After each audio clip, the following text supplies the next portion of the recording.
We'll call this meeting to order. Special meeting of the board, December 5th, 2023 at 5:30 p.m. It's a workshop meeting. And we will start with Pledge of Allegiance. I Pledge allegiance to the flag of the United States of America and to the republic for which it stands, one nation, under God, indivisible, with liberty and justice for all. Sarah, roll call. Okay, Brad Crandall, Dawn Fortin, Here. Steve Herbstrith, Here. Sarah Jones here, Sarah LeBreton, Jennifer Sheldon, Tim Wood. Here. Okay. Public comments. Dana. Hello, is that? I think you may have touched the bottom. Yeah, push that in. Hello? Here you go. Hello? Oh, light. There's a light bleeping. Oh, then it probably is. Usually I'm very loud, so. Yeah, you're on. Okay. My name is Dana Wells-Jenny, and I'm here on behalf of student athletes, specifically cross-country. This year, I saw a positive shift in the culture and athletics that can build in many sports. I would love to see that same positive shift in the culture continue to grow throughout all of our sports here at Pennfield. One way I feel that would make a positive shift in our cross-country, for example, would be to at least host one home cross-country meet. Pennfield has not hosted a cross-country meet at home since 2020. In the 8 years that I have been supporting the Pennfield cross-country team, the only administrator or board member, excluding myself, that has attended a cross-country meet would be during a Harper Creek Pennfield dual meet during a football game. I do need to give a special shout out to Big Mike for attending multiple cross-country meets this season and supporting our student athletes, because he did attend. For note, 2016 was the last time Pennfield cross-country was hosted all city, so that has been quite some time. In 2019 was the last time that we hosted a meet that had multiple schools, but we didn't even host it on our property. We hosted it at Marywood. And that doesn't give the students the same feel of home. We have a history of a dual meet with Harper Creek, and we hosted that. That started in 2015 at Harper, and then in 16 and 18, we hosted it here at Pennfield, and then in 2020, we had to move it to Harper Creek because of COVID, and Mr. Steele would not let us have the cross-country meet and the football game at the same time, even though it was outside. And in 2022, the meet got canceled for some reason. I'm hopeful that in 2024-2025 season, that our athletic department will get more than one cross-country meet on the schedule. After speaking with Gail Fisher, former Pennfield cross-country coach, she is more than willing to help with a course that was used for the 2016 All-City meet or the 2018 meet that last hosted for the Harper Creek Duel. While I'm on the discussion of sports for students, I would like to give a shout out to our swim team. As many of you know, we have a swim team that we are co-opting with Alfred Central. What I don't know if you guys know that 70% of the team is made up of Pennfield students. And I would love to see some of you guys attend that. We have a senior captain who's our Pennfield athlete, and most of the star athletes on that team are actually Pennfield students. So I'm going to give you guys each a copy. Gail Fisher put together, it's called Just Another Runner's Perspective. Like I said, he was a former cross-country runner, former coach. He coaches at KCC.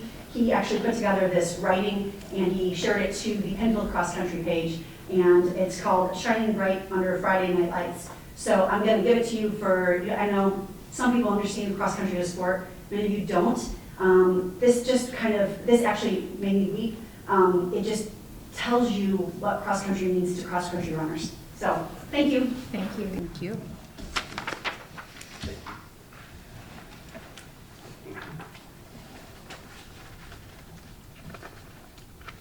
Did you want a written response, Dana? That would be awesome. And if the other members would like a copy of this, I'd be glad I'll to make sure send. to get it to him. Yeah, I have a couple extra copies. Perfect. Sorry, I don't know if I was sitting, but. I'll take that one. Thank you guys so much. Have a great Thank you. night. Yep. Thank you. Go back and watch those freshmen.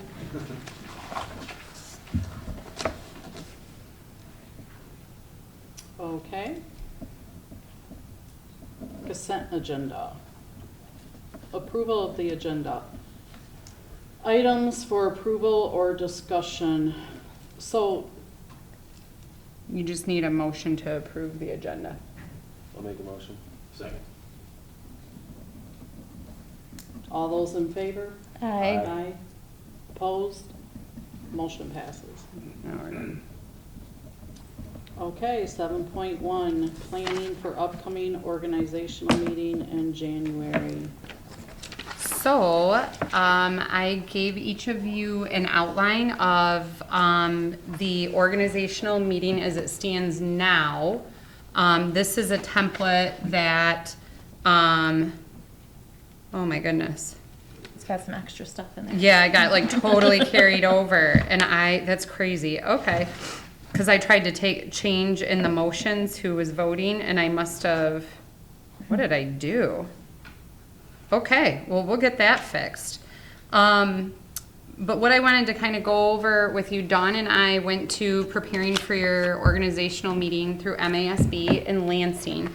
And there were a few things that we kind of took notes about that day and had questions about that we thought would be good to bring back here for discussion as we're planning for the agenda for January's organizational meeting. So one thing is that they brought up at this training was that some boards determine that they want to do a ceremonial reenactment of the oath of office for recently elected board members.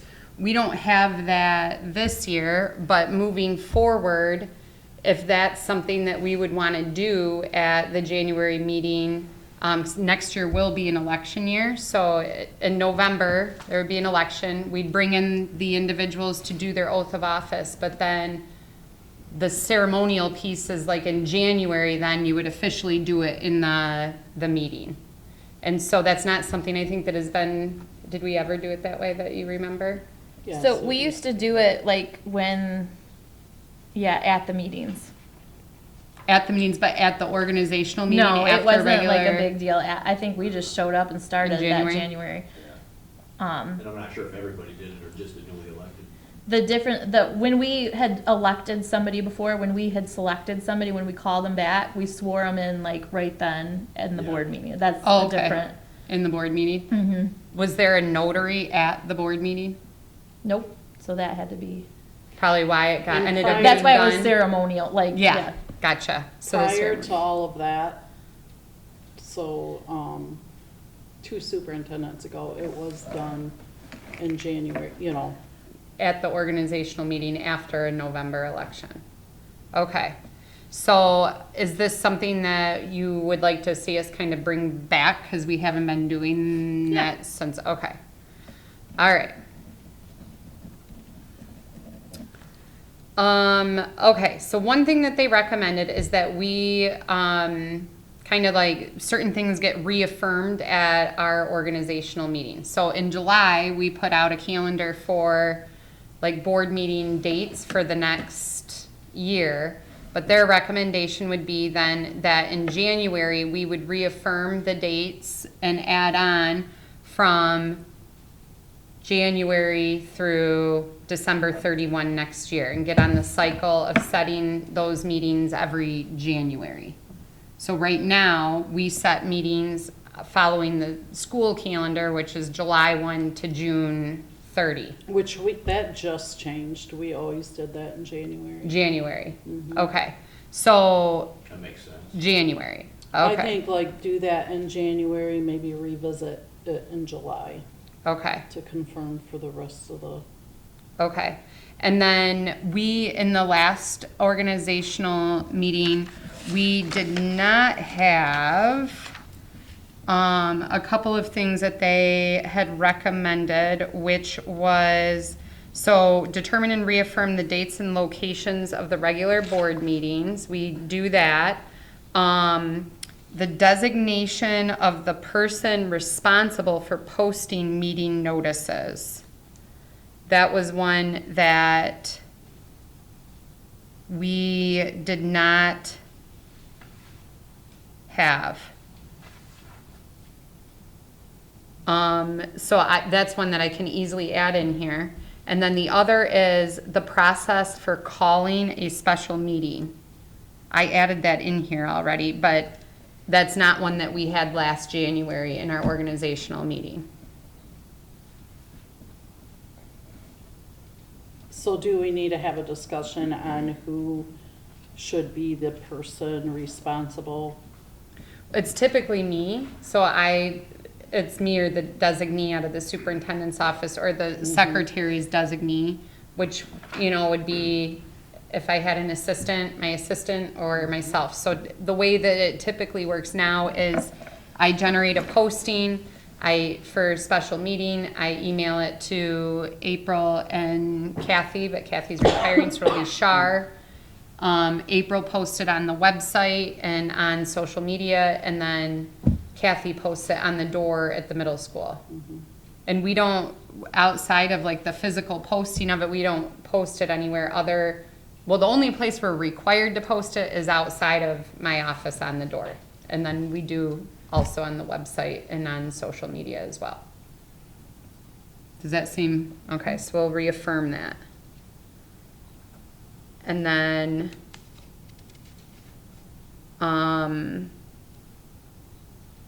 in terms of the other things that were on our organizational meeting agenda, there were 2 things that we identified that were not previously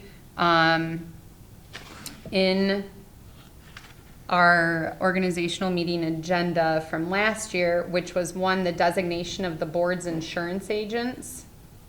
And then the other was the designation of the board's construction management company. So those are easy enough to add. They don't, seg and triangle, we can easily add that. Hi. So, do you want to sit down by Tim so you're,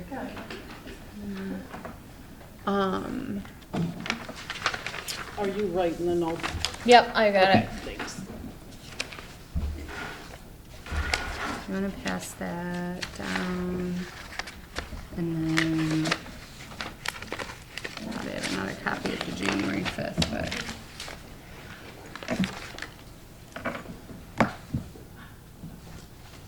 Okay. Here's a copy of tonight's agenda for her too, if you want. Okay. All right. And then,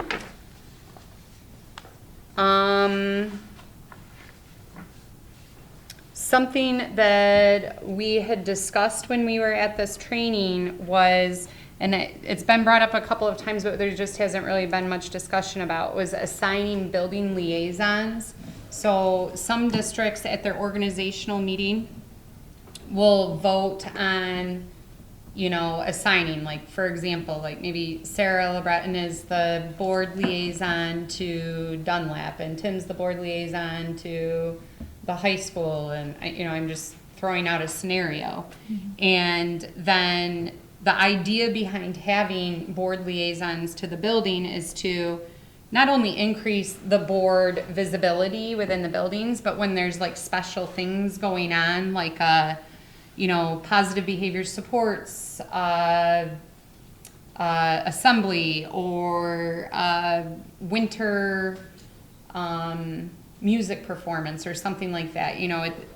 It's more than a full-time job to make it to all of the programming events in the district, but then it helps build that bridge between the board and the school building, the kids, the administration, the teachers, to include all of you a bit more with that. So we wanted to have a little chat about that to see if that's something we want to move forward with. I did work in a district as a principal where I had 2 board liaisons because there are 7 and there are 4 buildings. And it was nice for things like even, one was a firefighter and another owned like a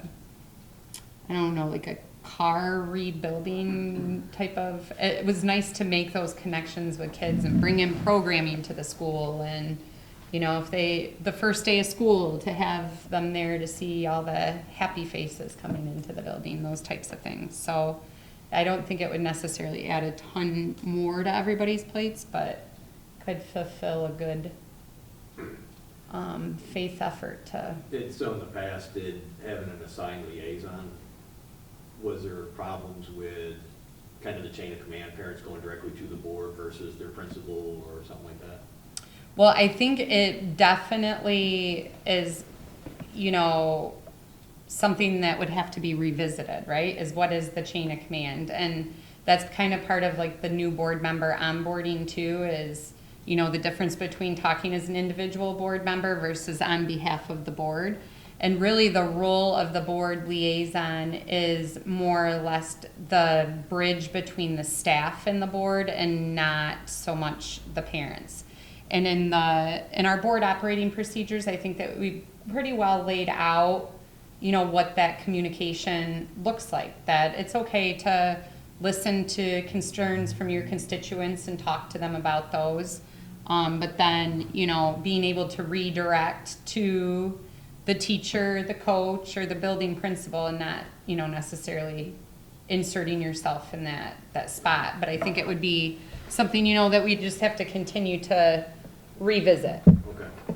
But I think that there's a lot of goodwill that can come from, you know, like for example, I was sick last week and I didn't notice that I didn't have the music concerts from Purdy and North Penn in my calendar, and it was only because I got a reminder from the principal.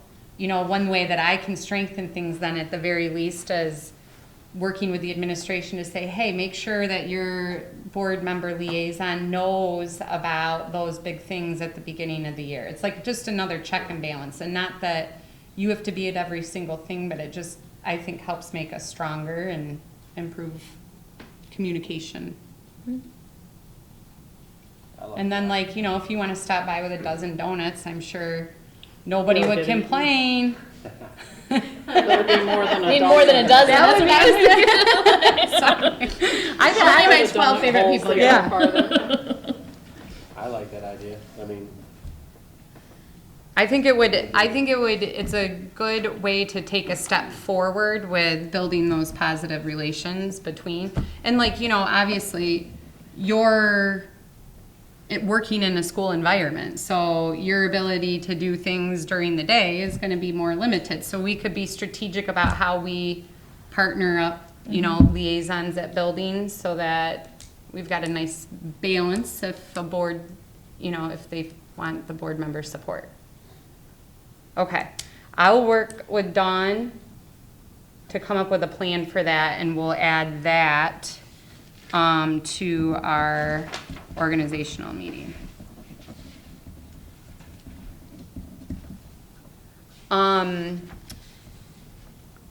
One other thing that we identified when we were at the training that was not in our previous organizational meeting agenda was approving memberships for the district. So it is part of our transparency reporting that we have to put out there. Here's who we pay membership dues to, but it is added, it's something that is typically reaffirmed by the board on an annual basis, that we would have, you know, listed who that is. And that would be, you know, I can recite them in terms of the Michigan Association of School Boards, MASB, MASA, the Michigan Association of Superintendents and Administrators, MHSAA, which is our athletic association, MSBO, which is the School Business Officials Organization. So it's not a terribly long list. And we also have a membership with an elementary school administrators organization and a secondary school administrators organization. And I actually would have to double check to make sure that we're active members of both of those. But it's not a terribly long list or unpredictable list, and it is, you know, matter of public record anyway. Is So that I had something never- that Neola would be on? Or is that separate? No, yeah, Neola's separate because they're like a purchase service because they provide our policy to us. Okay. Yeah. These would be like, who do we go to for, you know, the industry information? I'd probably need to check to see if we belong. I'm guessing we might belong to like a fine arts we would probably have a fine arts membership, cause like we, have, Choir competition. yeah, we do a lot with composing music and that sort of stuff, and band too, you where you would get your sheet music. We may belong to a special education organization, and I'm not sure, maybe an early childhood organization. No. So there's limited amount of funds that go towards these, but it is just a matter of good practice to formally approve it. Okay, so we'll add that one.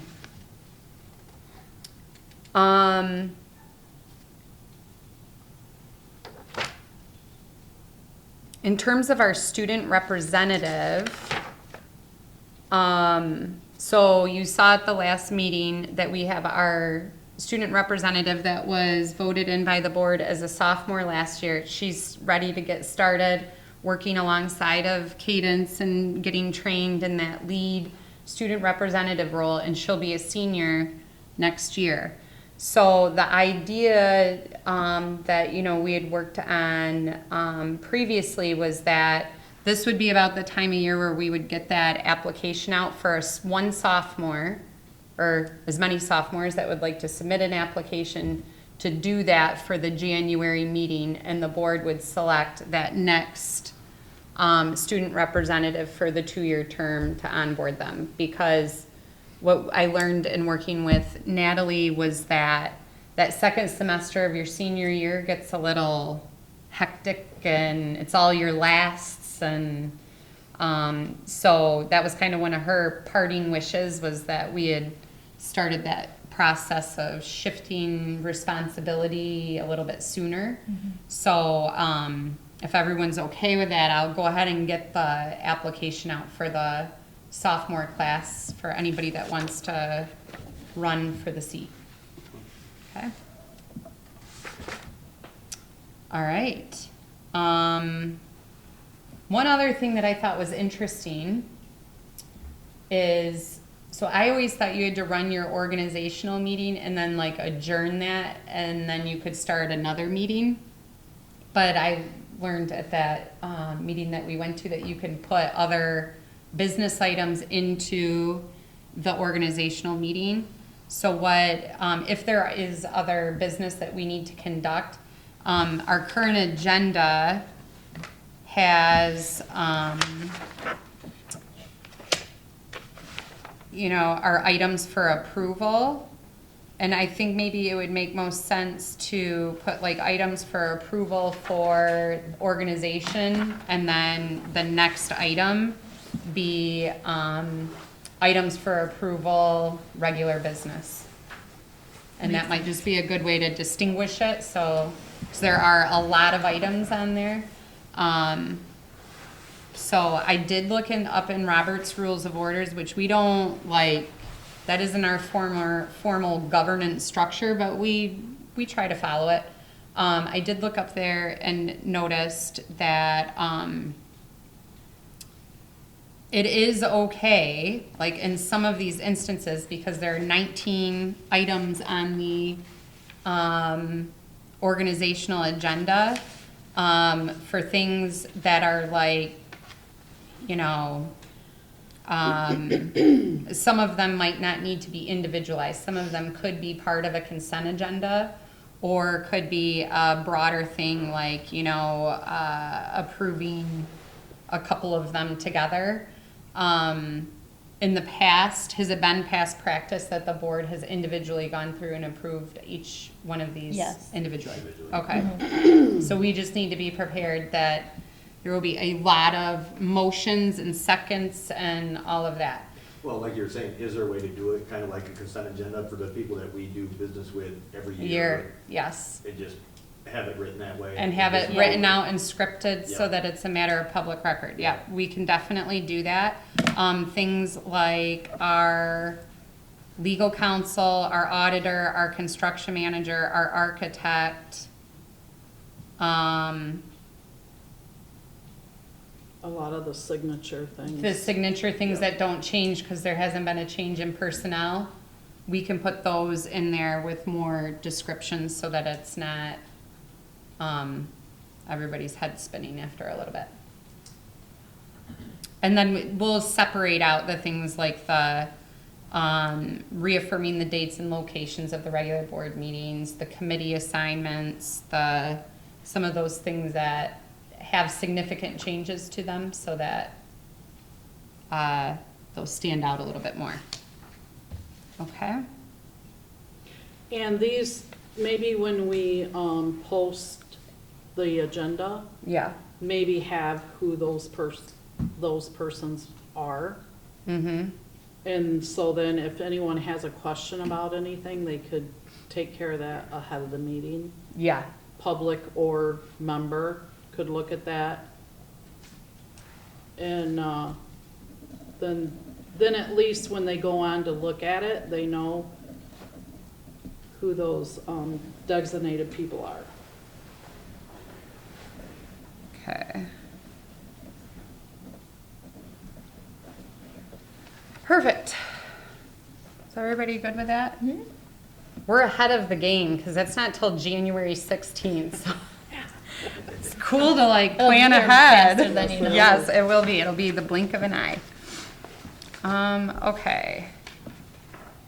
So the next item that we have is reviewing the completed design and development of the North Penn addition.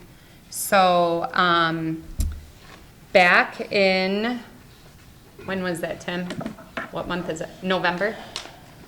In November is when we met? It was November, yeah. So back in November, Angina and Tim and I met with King Scott, the Triangle, civil engineer, electrical engineer, mechanical engineer, and the landscape architect. And went through a page-by-page turn of the proposed drawings for North Penn. They had to go back and figure out a few additional items so that we could consider different options. But we're at a place where ultimately the board would need to approve moving forward with the design and development of the North Penn addition, so that we could get those get the drawings out and release the RFP for bids to complete the work. The time frame would be to release the RFP next week. The bids would be opened on January 3rd. So in January, a recommendation would come to award any bid packs or alternative scope of work that we had bid. And then the work would not begin until the fall of 2024 and would be completed in the spring of 2025. So the construction could actually be continuous during, over the course of the school year. So, what am I missing there, Tim? I'm just impressed how fast they can build something like that. But, Well, the only thing, and I don't know if this is the right time to ask or not, but we were gonna explore the options between the roof structure. They switched it from iron to wood for cost savings, but then it generated 4 extra foot of masonry. Do we know Yes. if it's actually a savings? so I have that answer. Yes. Okay.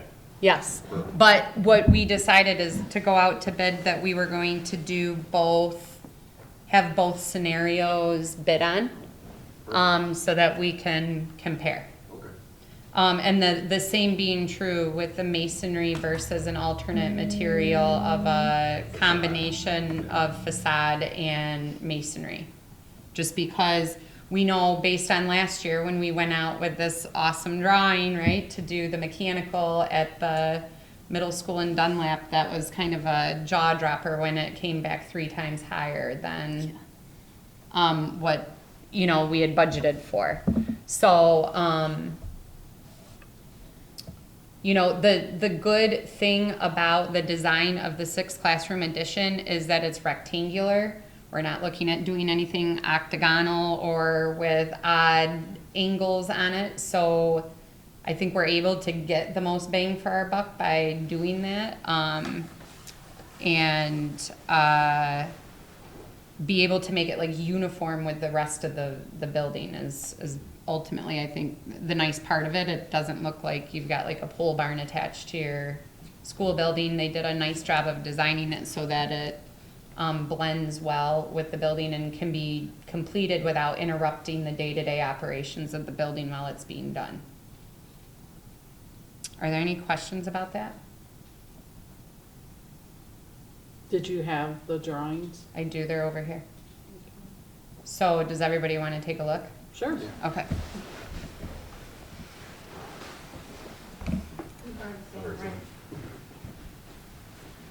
Tim is a good scrutinizer of drawings. But if I ever build a house, you're hired. He is very thorough. So,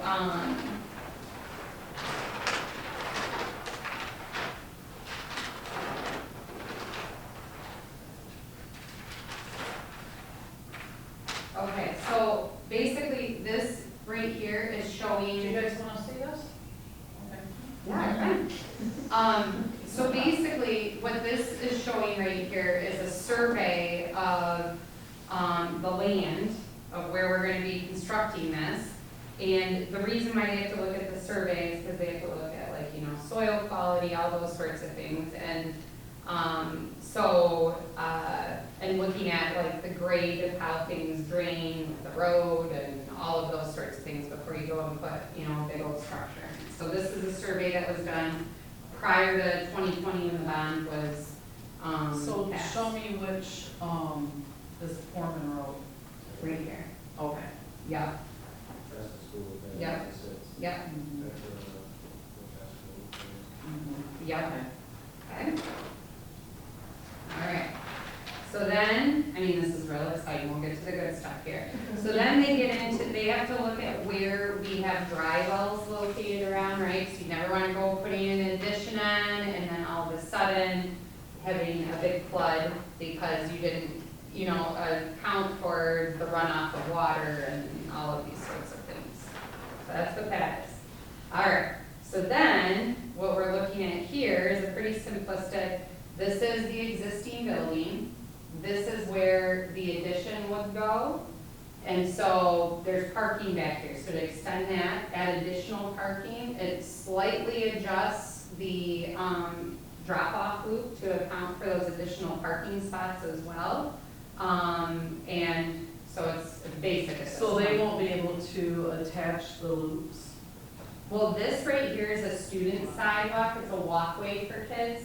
So in the, in this drawing, you can see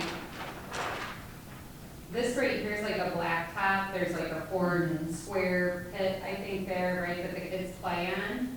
And then this is a small staff parking lot. And this is the parent pickup and drop off loop. And you can see, so the kids can walk. When we go do the parade at the end of the year, with the seniors, we walk around here and the kids are all out here and that kind of stuff. But it's a nice little ADA track for, you know, kids could ride a bike on or something like that. Okay? So by making the, you know, the addition come out, it cuts into parking and it cuts into that play space for kids. So in this addition, the addition would get attached there, come on out, and then it would move that blacktop that was out here out to the middle of this area, which is currently a little grassy area. So is the greenhouse back here, or is that Yeah. in here? That's farther out? Yeah, further back, yeah. Yeah. Yep. And then because we would be adding more, you know, length here, that means we would have to slightly adjust the curb and the parent pickup drop-off lane. So then what, this is playground? Yeah, yep, that's playground.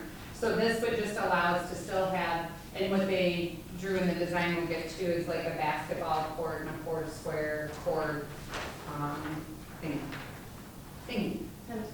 I'm so articulate at this. Step in, then you point, Tim, okay? I'm messing it up. Okay, so this drawing is, these are important drawings, you know, to most of us, right? But that doesn't really, what does that mean, right? But this is all about the septic field because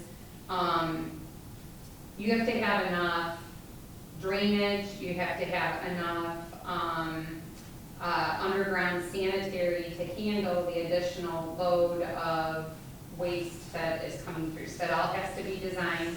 And here you can see this is the plans for making sure that we would have Do they do that? adequate septic. Do they do that by occupancy or square footage? Both. Yeah, Yeah. they're looking at both ways, but I think they're looking at how many kids will be in our classroom. Yes. You know, so more occupancy. And so what we discussed was that, you know, part of this original scope of work was to add on dedicated space for special classrooms, right? So we would use our existing number of students that would be occupying these classrooms, because it'd be channeling the same number of kids that are in the building to those specialist classrooms.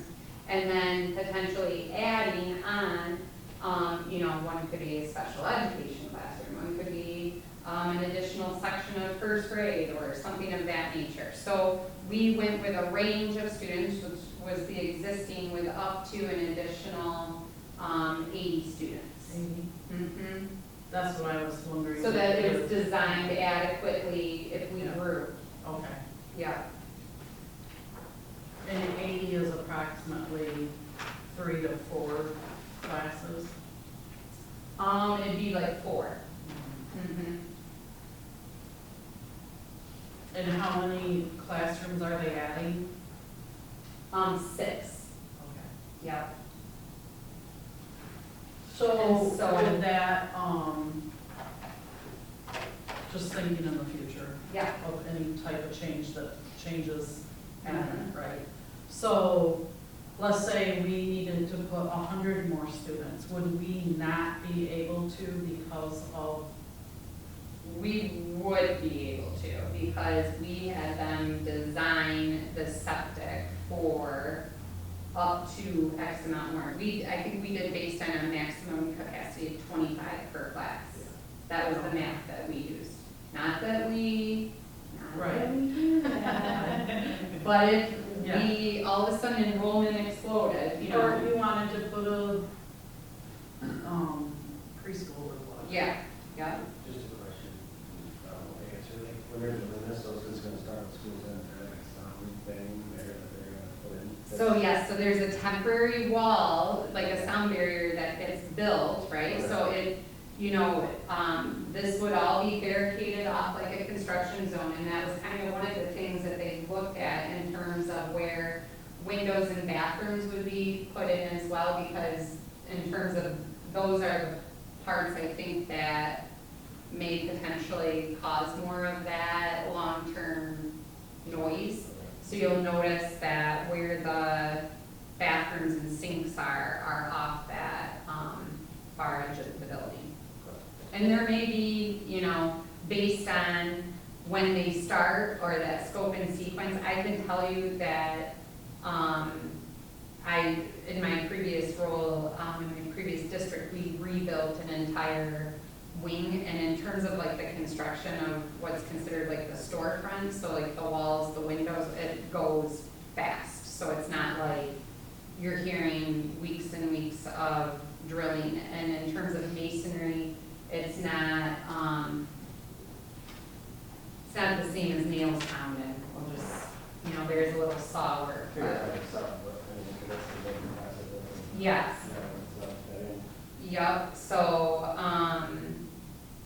yeah, so basically, there's like a whole corridor that's built, and so we're doing that now, like at the middle school, we have a temporary wall, it's winged off, those classrooms are all getting done, and those corridors and walls are built to prevent any like penetration of like dust or, you know, whatever from the construction site into the building.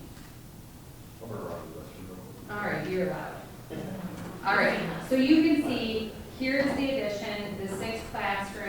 each of the classrooms has a bathroom in it.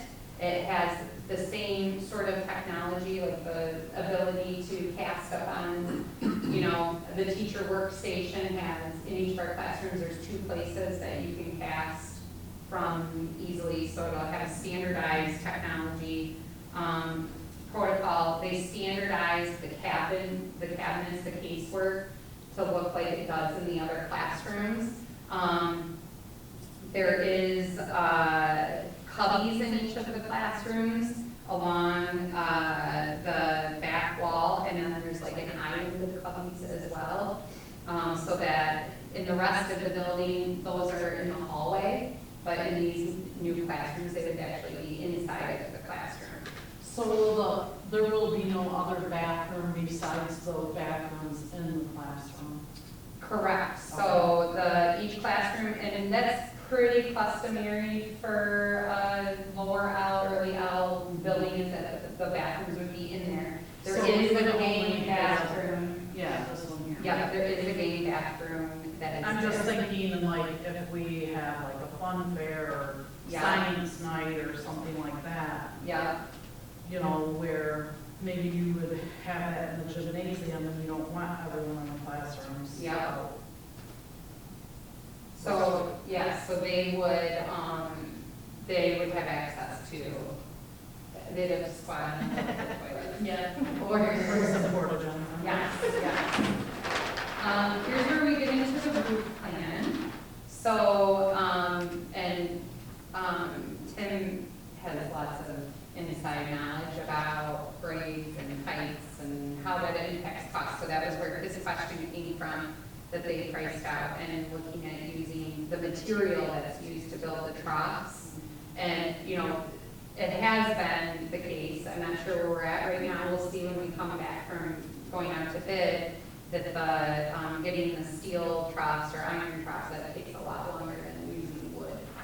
So, but then the wood, using wood material changes how high you have to build your walls. Sure. Yes, I was just showing the rooms, right? Too, right? Yes. So, this is, what are we on now? No, because the classrooms are slightly larger than the other classrooms. The other thing is that, the music classroom has the ability to add additional, like, storage space in there to, like, house it more, instruments. Yes, sorry, I'm in a different, okay, this one, is showing us our,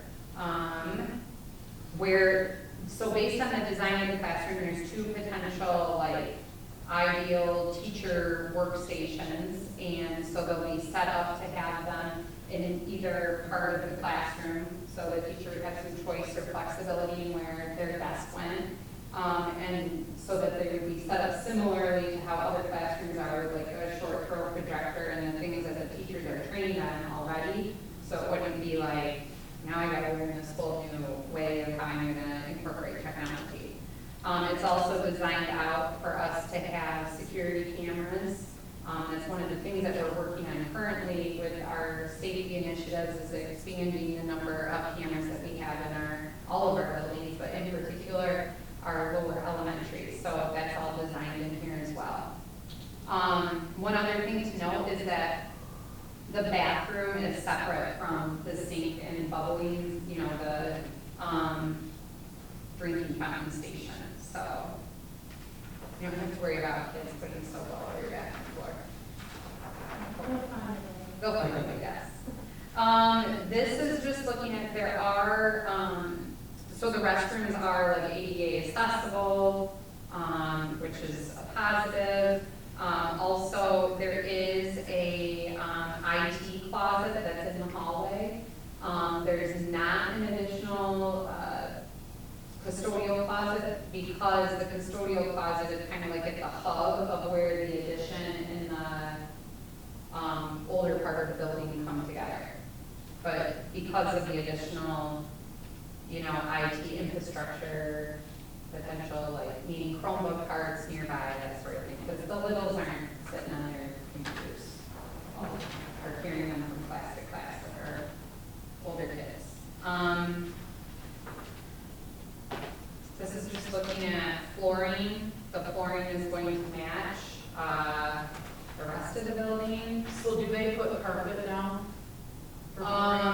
We are using a tile, like we use in the rest of the building, but yeah, it helps. These are like the walls.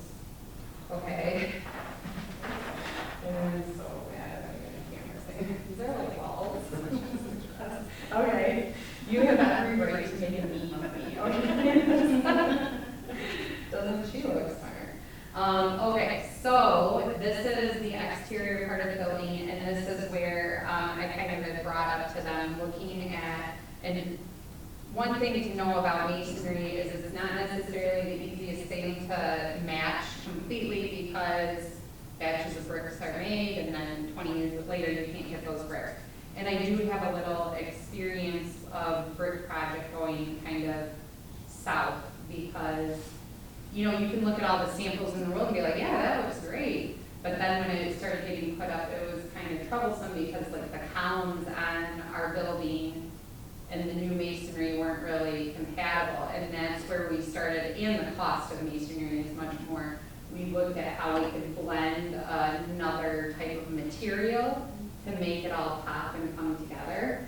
And so that was one of the things that they're looking at as well, is an additional cost savings if we were to do sections of brick and maybe offsetting with steel or something of that nature. Not like what we have at Dunlap. You know, EPIS isn't really the material to go with anymore, so I don't want you to think that would be the other alternate, but yeah, the orange stuff, it'll fade in. I just had to throw that. And, oh yeah, well, we learned Robbie is, he needs assistance with colors, so.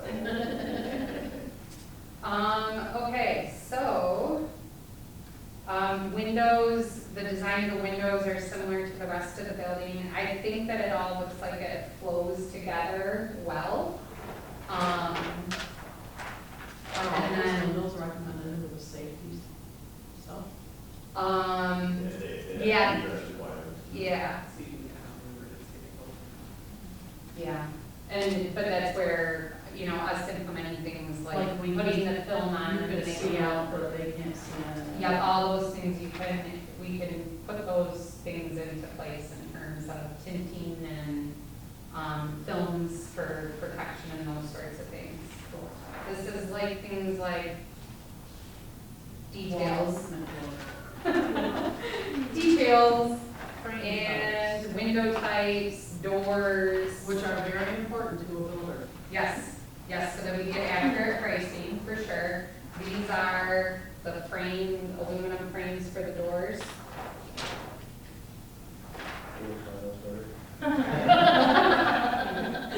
More expensive. Okay, and then we're gonna get back to the fun part. I wanted to show you. These are all, this is what people that are bidding, they read all this stuff. These are the specs, so that they know, you know, how much material. One question I have, these are being set up as classrooms.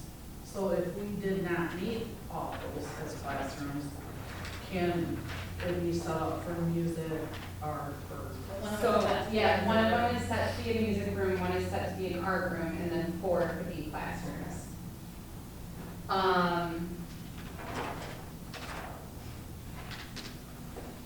More fun, more fun. I thought that they had, on here, back to the outside.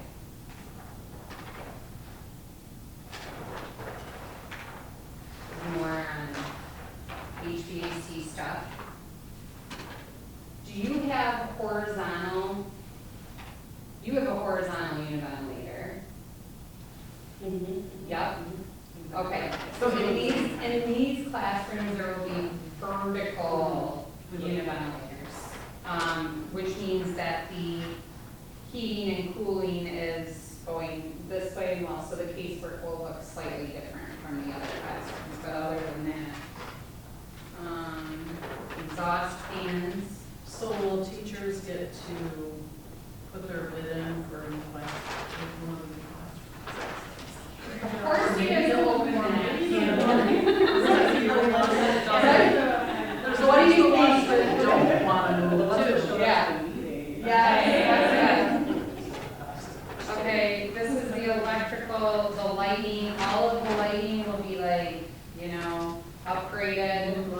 Yep. With the ability,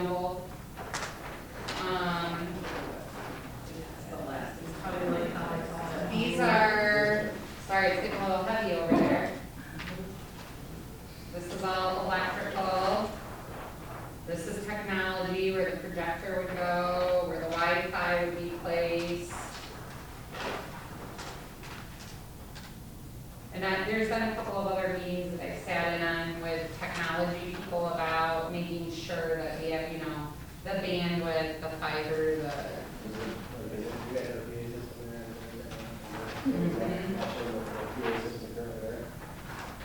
What? Yeah, because it works through the phone. And that is the design and development of the 6 classrooms. So really rectangular classrooms, 6 of them, bathrooms in the classroom, set up to be uniform with the other classes in terms of the cupboards and counter space, and then adding some more staff parent parking, extending the drop-off pickup loop, and then also making sure we preserve that space that the kids currently have for Foursquare. They were working on putting together some options for what it would look like with that blacktop added out around that grass loop for kids today. Because I don't think we currently have a basketball loop. We do? Do they currently use that like field for play or anything? Okay. There's more. Yeah, there's other, Yeah. left and right. Mhm. Okay. Okay.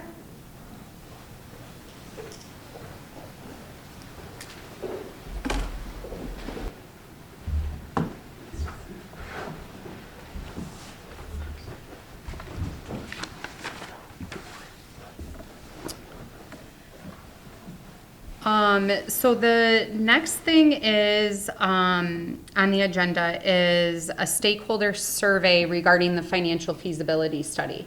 So one of the things, that I just want to make sure, we're being very clear about is, the mission, the vision of the bond, was, initially scoped out that there would be an addition at North Penn and at Purdy.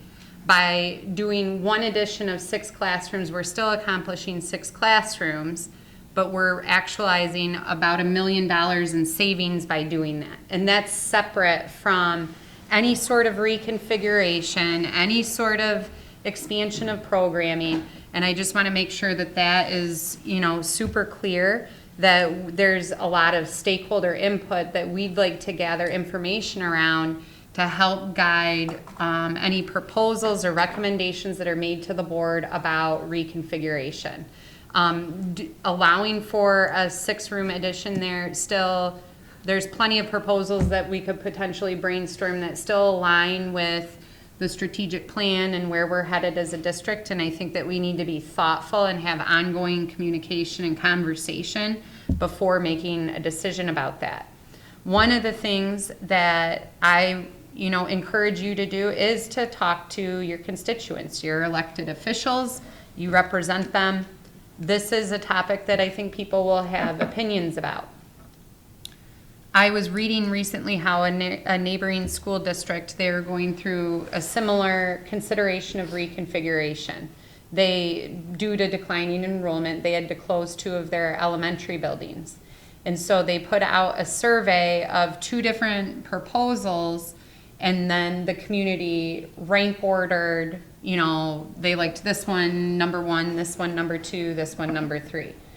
But when I was reading the newspaper article, I was like, well, this is kind of like hard to make any sense of, because it's like, well, 50% of people said that this was their first choice, and 50% said option 2 was their second choice, or 48 and 36, you know, it was just kind of, didn't really lead to, we want a proposal that embodies these values of the district.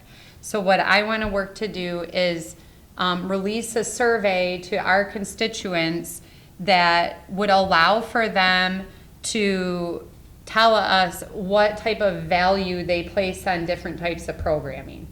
So I brainstormed, and some of these things would, you know, it's draft, but some of these things would require some more explanation so that a parent could answer it, or a student could answer it, or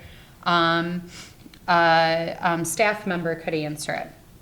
But I think it's important for us to understand demographically as well, while we're moving through the process, you know, who's telling us what, right? Like, I mean, if I'm a high school student filling out the survey, I'm guessing early childhood programming in the district isn't a top priority for me, right? So we want to be able to kind of take those factors into consideration. So I think that it's important that we collect information about who's telling us what. So we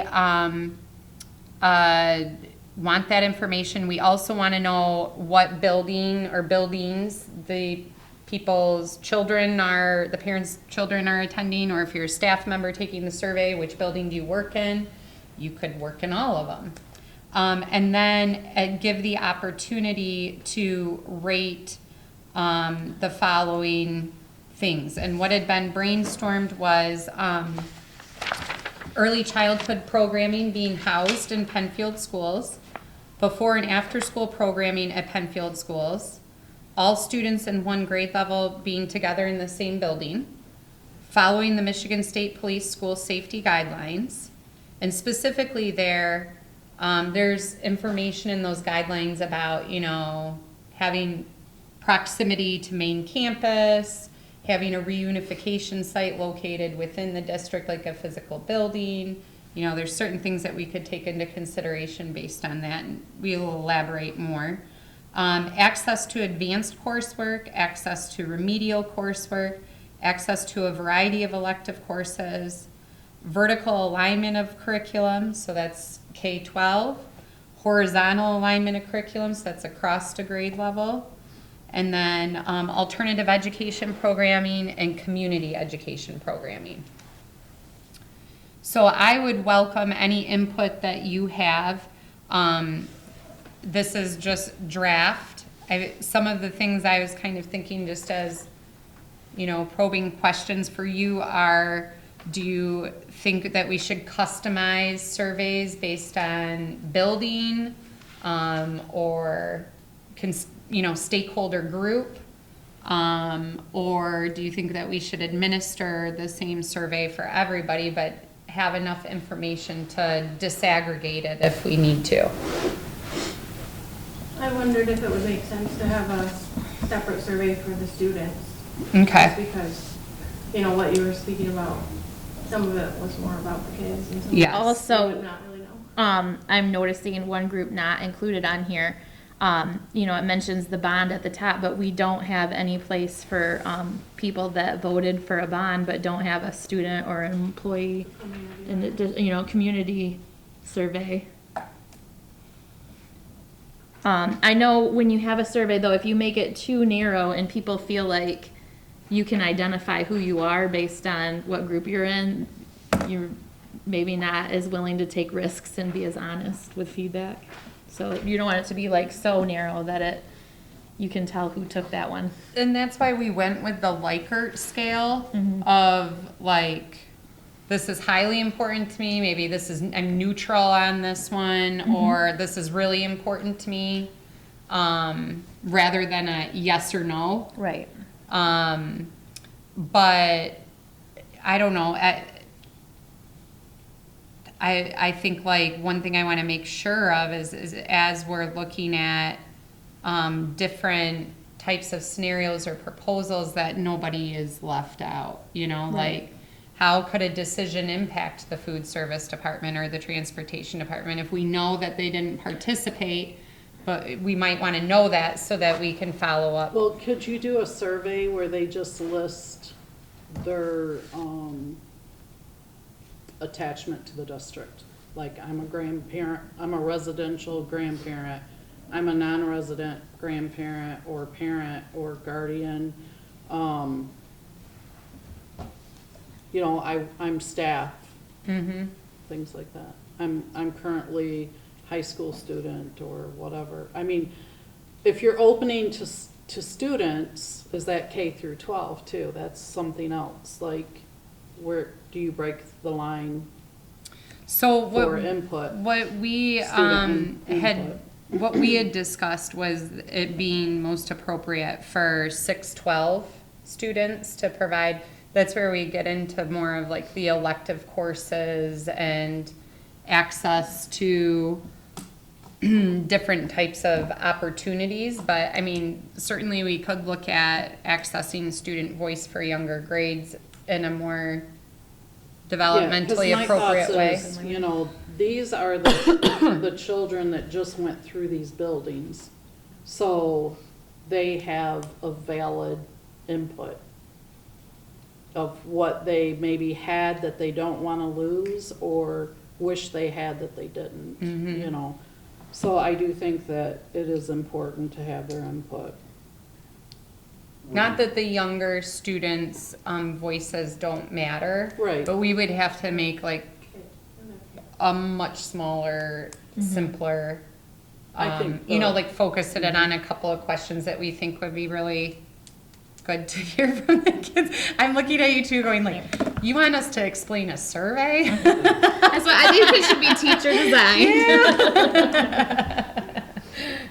Do you value popcorn Friday? Yes. Would you tailor, if you did do a different survey for the students, would you tailor those questions differently than to the general public? Where the general public is gonna be more concerned about the structure, where the district's going on a whole, maybe students really aren't in tune with that, but they are very in tune with the climate, the culture, things Right. that you said that they want. How to many know about. basketball hoops there are. You know, just Yep. the things that kids know that, and think about, and hold different values than the parents would. Right. You know, just being an age, experience thing, whatever it is. Yeah, and I also think that one of the things that we discussed was, you know, as we're looking at potential configurations, is surveying students about how has that 8th grade transition gone this year, Exactly. because getting that perspective. Seeing it from the inside. So, yeah. Yeah. Yep. I Okay. wonder if some of the student journalists could even help with that. I know Yeah. I love the Emerald and Yeah. put the kids to work. Yeah, I like that. That's a great idea. Oh, they put me to work. I have an interview to respond to about snow days. So I was like, that's a lot of questions you want answered there. Okay. So I like that idea, getting them to. I also think to encourage guardians of students to maybe have this discussion with their students and consider their input. You know, how did you like this or that, or what would you have liked, or One of the things that, one of the things I think that was brought to my attention too was like being able to find out from students, you know, there's a lot of, last year, you know, as we rolled out the 8th grade transition, there was a lot of maybe like anxieties that all of us had that turned out to not be nearly as bad as what we thought, right? And there's some things that we certainly, you know, have learned from that we would want to do differently moving forward. So I think that definitely makes sense to separate that out and customize it, and then look at some of these other pieces through the lens of maybe separate out the student voice and the adult voice. Okay. All right, so one thing that I will be doing is, so after the meeting, just to try and unify communication, I'll be emailing teachers to let them know that reconfiguration is something completely different, that I'm gonna make myself available for some voluntary staff meetings in the next couple of weeks before winter break, so that if teachers would like, or staff would like to come out and ask questions about the bond and where we're at with different things, that I'm available to give those answers to them and just try and keep the messaging unified so that nobody jumps to any conclusions about what we are not doing. But I mean, I think ideally if we come back in the January meeting with good participation on the requests for bids, that we will then be able to continue that conversation of diving into the survey data to start figuring out what those proposals might look like, because we will have time to really, plan around that. Any sort of movement it just wouldn't be possible to implement until the fall of the 25-26 school year. So we've got ample time to really plan out what it is that we want to do for our students and make sure that it's quality and the right thing. Okay. All right. Last thing, Dawn. Okay, so 7.4, approval of design and development of addition at North Penn Elementary. Before we vote, Uh-huh. do we have to take attendance again? No, we She's added to noted that she came in. Her Yep. arrival, 5:42. Yep. Got it. Okay. Superintendent Lemmer recommends that the board approve the 6th classroom addition at North Penn Elementary. Is there any discussion? I make that motion. I second. Okay, all those in favor? I Actually, I think on this we do a roll call vote. Okay. Please, Sarah? Okay. Dawn Fortin, Yes. Steve Herbstrith, Yes. Sarah Jones, yes. Sarah LeBreton, Yes. Tim Wood. Yes. Motion passes. Board comments?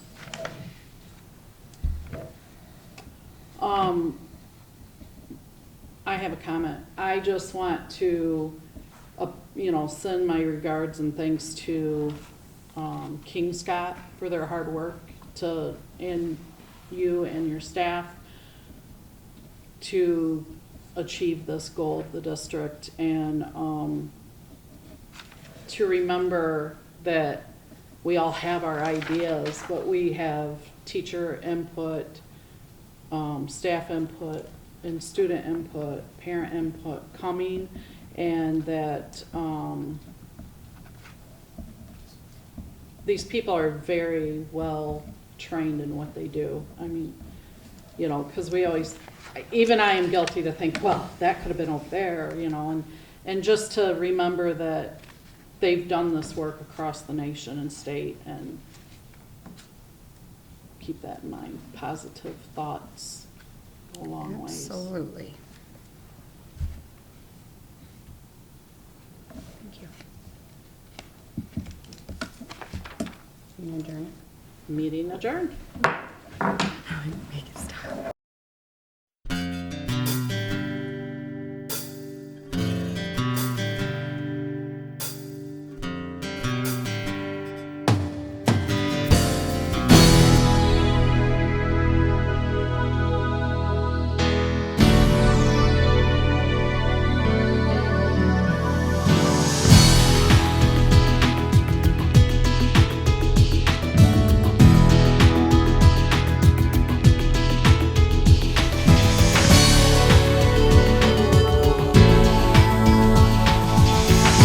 Access Vision. Your voice, your community.